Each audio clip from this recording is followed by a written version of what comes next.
फाल्गुन अमावस्या दोस्तों, आज की वीडियो में मैं आपसे बात करने वाला हूं फाल्गुन मास की अमावस्या तिथि के बारे में।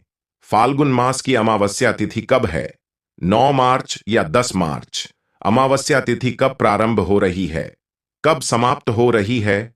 पूजा का शुभ मुहूर्त, पूजा विधि और इस दिन किए जाने वाले 3 विशेष कार्यों के बारे में और आज के दिन किन बातों का ध्यान रखना चाहिए, किन नियमों का पालन करना चाहिए और कौन सी वह गलतियां हैं जो आज हमें भूल से भी नहीं करनी चाहिए। क्योंकि देखिए, अमावस्या तिथि पितरों को समर्पित होती है और इसलिए अगर हम अमावस्या तिथि पर कोई भी गलती करते हैं, कोई भी ऐसा कार्य करते हैं जो आज हमें नहीं करना चाहिए, तो इस पर हमें पितरों की कृपा प्राप्त नहीं होती है। पितरों को कष्ट होता है तो हमारे जीवन में परेशानियां बढ़ती हैं, दुख बढ़ते हैं, कष्ट बढ़ते हैं और सभी प्रकार के हमारे कार्यों में बाधाएं आती हैं। चाहे संतान प्राप्ति हो या फिर धन प्राप्ति हो या विवाहित या और कोई समस्या हो, ये सभी कार्य आपके बाधित हो जाते हैं।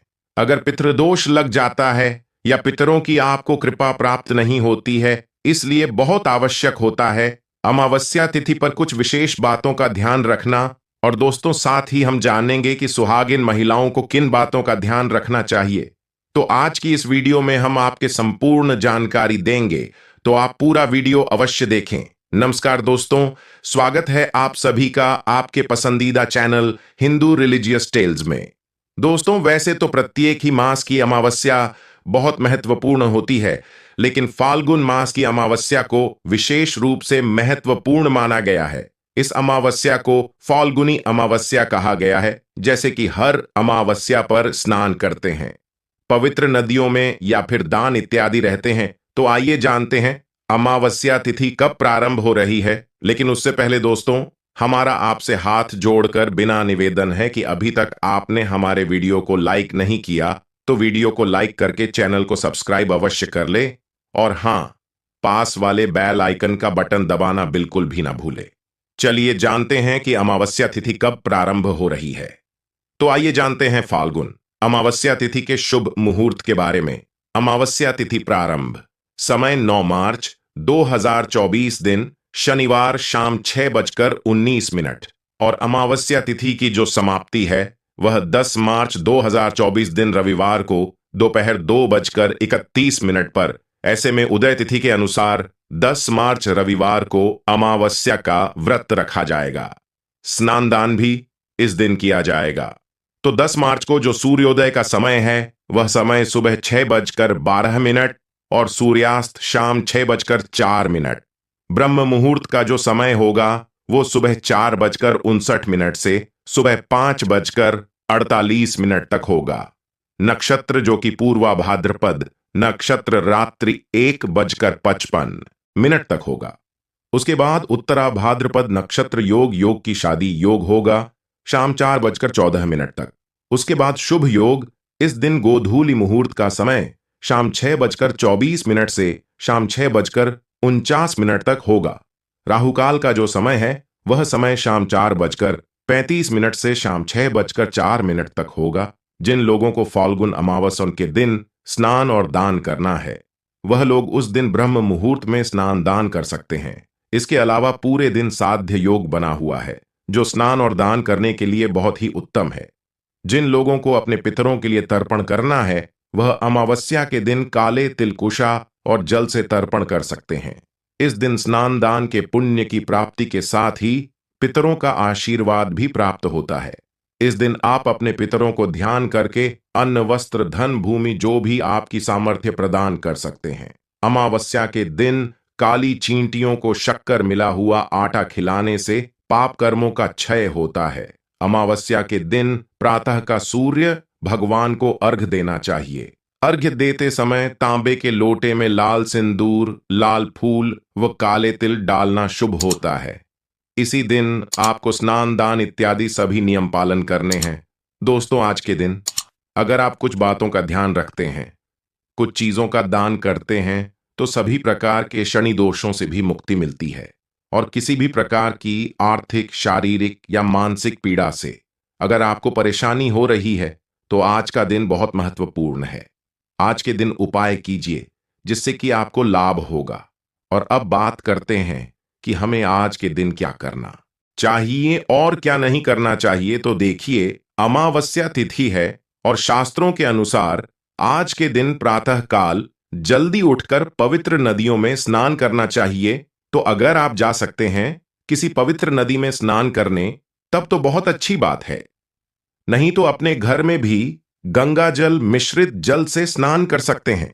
लेकिन स्नान करने से पहले घर की थोड़ी सी साफ सफाई कर लीजिए। अमावस्या तिथि पर घर की सफाई करने से घर से दरिद्रता दूर होती है, नकारात्मक ऊर्जा दूर होती है और किसी भी प्रकार का ग्रह दोष हो, वास्तु दोषों या फिर किसी की बुरी नजर लगी हो या कोई श्राप हो, बद्दुआ हो किसी की, तो समस्त प्रकार की नकारात्मक ऊर्जा से आपको मुक्ति मिल जाती है। सिर्फ अमावस्या तिथि पर साफ सफाई करने से सबसे पहले तो यही कार्य आपको करना है कि आज जब आप सुबह उठेंगे तो पहले घर की साफ सफाई कर लीजिए। थोड़ा बहुत जितना भी आपसे हो पाता है। जैसे कि बहुत से लोगों के प्रश्न आते हैं कि इतनी सुबह हम घर की साफ सफाई करते हैं तो फिर स्नान करने में बहुत देर हो जाती है। तो देखिए, आप सुबह उठकर जैसे कि घर की झाड़ू लगा लीजिए। उसके बाद घर के मुख्य द्वार को विशेष रूप से आज साफ रखना चाहिए। तो घर के मुख्य द्वार को अच्छे से साफ कर लीजिए और जल का छिड़काव कर दीजिए। घर की चौखट आज जरूर साफ होनी चाहिए। घर की चौखट पर थोड़ा सा पानी डालकर और अच्छे से धो लीजिए। यह बहुत आवश्यक है। तो घर में आप थोड़ी कम भी सफाई करेंगे तो चलेगा। स्नान करने के बाद आप जैसे कि दिन में भी साफ सफाई करते हैं, आज के दिन अगर घर से जाले उतारे जाते हैं, घर के कोने कोने की अगर साफ सफाई करी जाती है, तो घर में जो परेशानियां होती हैं वह दूर हो जाती है। तो मान लीजिए कि अगर आप सुबह नहीं कर पाते हैं तो दिन में भी कर सकते हैं। तो सुबह आपसे जितना भी हो पाता है उतनी साफ सफाई कर लीजिए। लेकिन घर के मुख्य द्वार की सफाई जरूर कीजिए। घर के मुख्य द्वार पर जल का छिड़काव होना चाहिए। आज के दिन घर की चौखट जरूर धोनी चाहिए, क्योंकि कहा जाता है कि आज के दिन पितृ आपके दरवाजे पर जरूर आते हैं। किसी न किसी स्वरूप में वह आपके घर आते हैं, अपने परिवारजनों के पास आते हैं। इसलिए अमावस्या तिथि को विशेष माना गया है। पितरों के लिए, पितरों की कृपा पाने के लिए, और शास्त्रों के अनुसार चौखट पर पितरों का वास माना गया है। इसलिए चौखट हमको साफ रखनी चाहिए और वहां पर स्नान करने के बाद एक दीपक अवश्य प्रज्वलित कर दीजिए। आज घर के मुख्य द्वार पर दीपक प्रज्वलित करने से सभी प्रकार की नकारात्मक ऊर्जा भी दूर होती है, पर आपके प्रसन्न होते हैं, आशीर्वाद देते हैं। तो आपके घर में जो भी रुके हुए कार्य होते हैं वह पूर्ण होते हैं। और इसलिए सुबह स्नान करने के बाद आप घर पर एक सरसों के तेल का दीपक प्रज्वलित कर दीजिए। दीपक आपको प्रज्वलित करना है और घर का कोई भी सदस्य प्रज्वलित कर सकता है।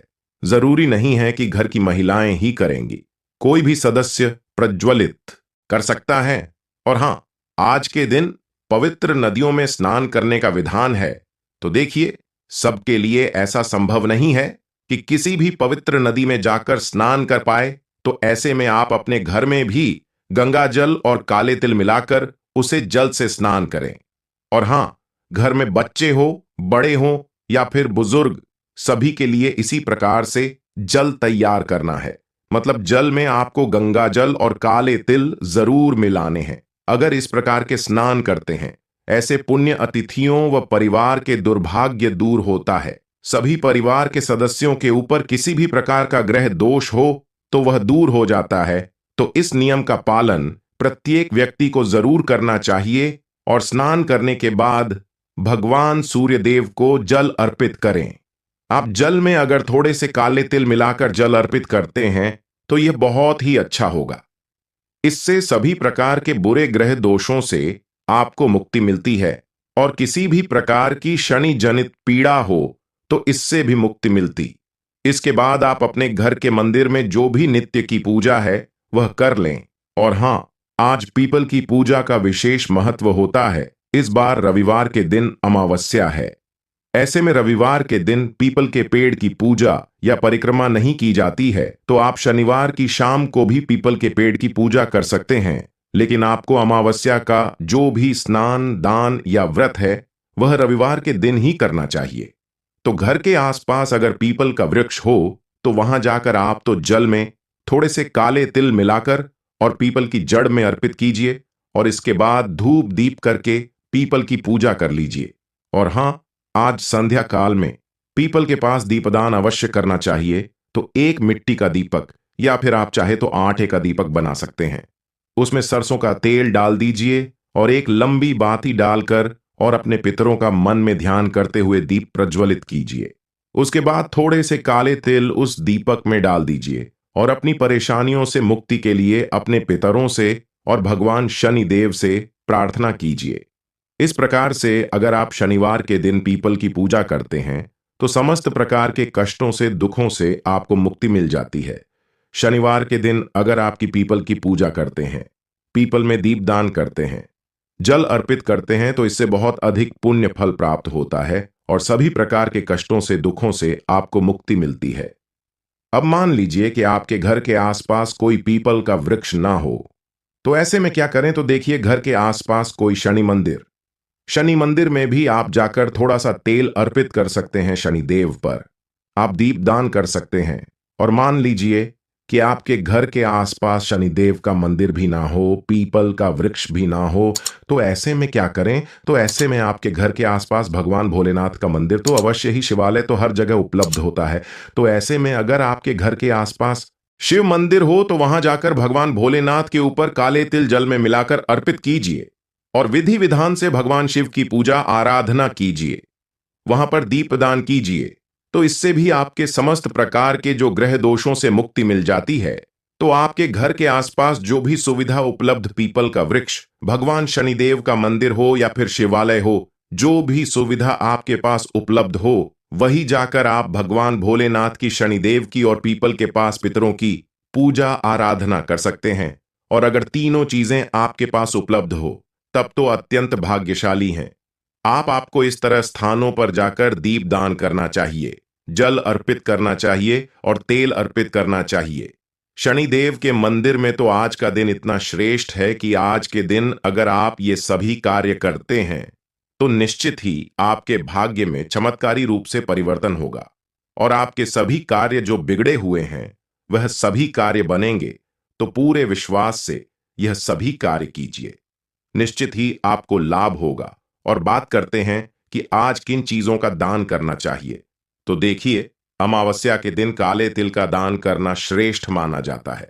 इसके अलावा आप उड़द की दाल का दान कर सकते हैं, सरसों के तेल का दान कर सकते हैं, कंबल का यानी कि गर्म वस्त्रों का दान करना आज सबसे श्रेष्ठ माना जाता है। वस्त्रों का दान कर सकते हैं।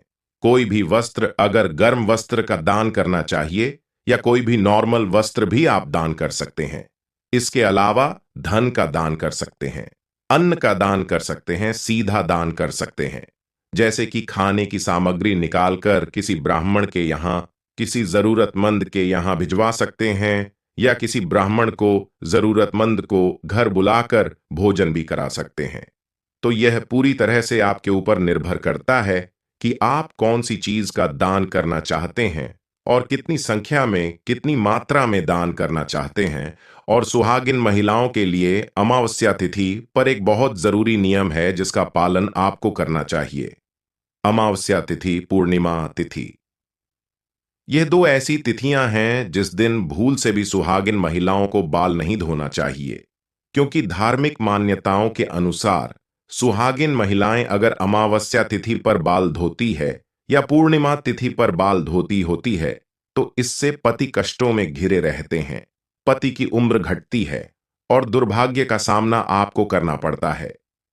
तो भूल से भी अमावस्या तिथि के दिन बाल मत धोइए, इस बात का ध्यान रखिए। और हां, अमावस्या है तो आज के दिन आपको ध्यान रखना है कि आपके घर में किसी भी प्रकार की तामसिक चीजों का प्रयोग ना हो, जैसे कि अगर आप नियमित तौर पर मांस, मदिरा इत्यादि का सेवन करते हैं तो आज के दिन भूल से भी मत कीजिए।